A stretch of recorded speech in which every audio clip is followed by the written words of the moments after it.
The Alchemist by Paulo Coelho, Section 1. A young shepherd boy in the fields of Andalusia, Spain, has the same dream twice. A child appears and tells him to travel to the pyramids of Egypt. There he will find a hidden treasure. He has no money. He doesn't speak Arabic. He has never left Spain.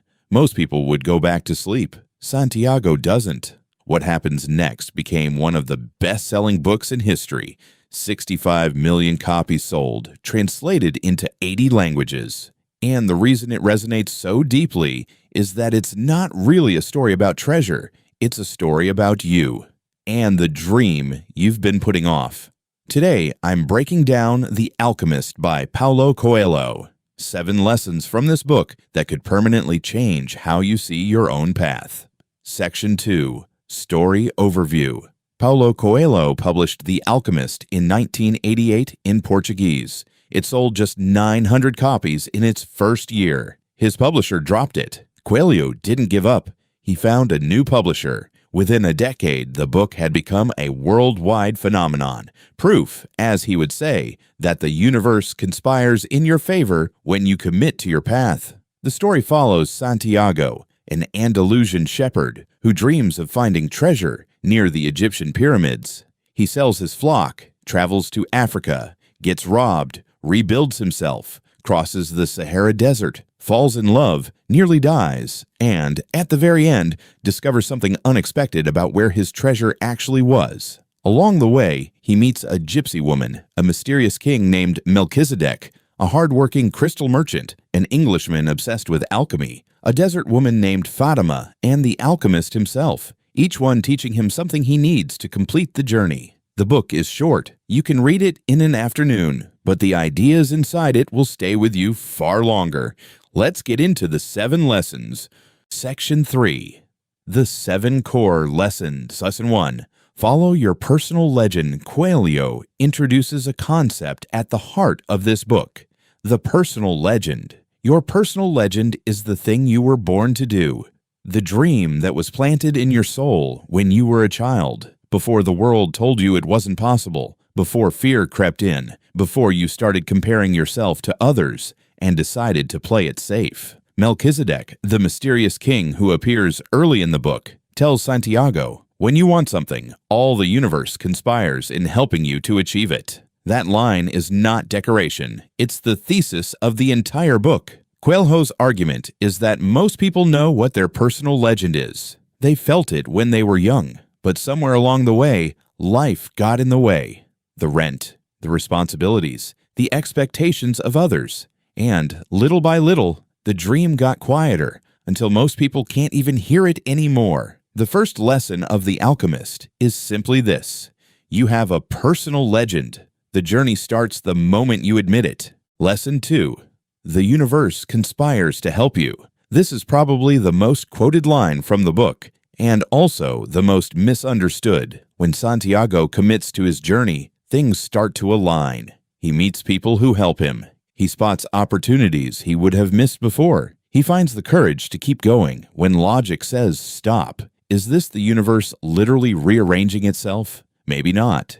But here's what we know for certain. When you have a clear purpose, your brain changes what it notices. Psychologists call this the reticular activating system, your brain's filter. When you decide what you're looking for, you start seeing it everywhere. Doors that were always there begin to appear. The deeper point is about commitment. Most people hedge. They keep 1 foot in their dream and 1 foot in their comfortable life. That half commitment is invisible to the world, the universe, or opportunity, or luck, or other people. Doesn't respond to ambiguity. It responds to clarity and decisiveness.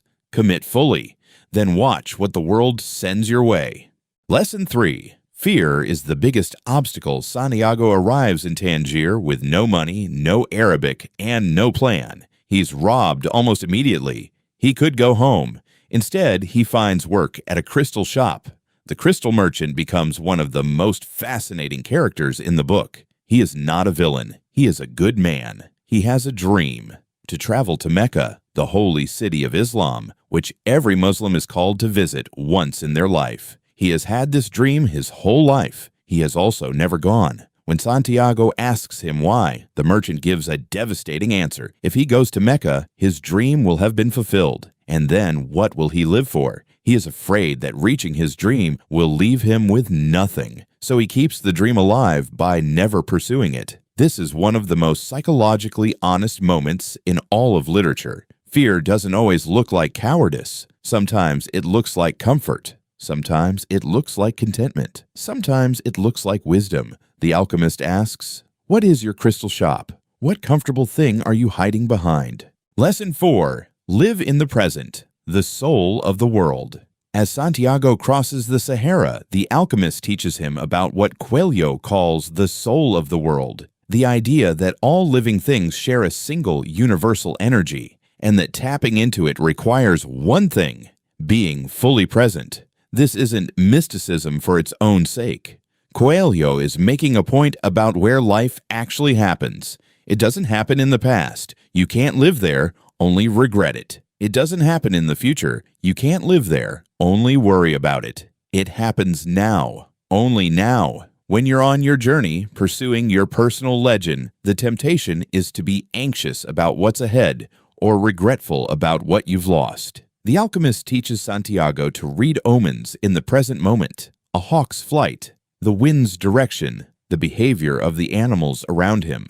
These aren't superstitions. They're a metaphor for paying attention.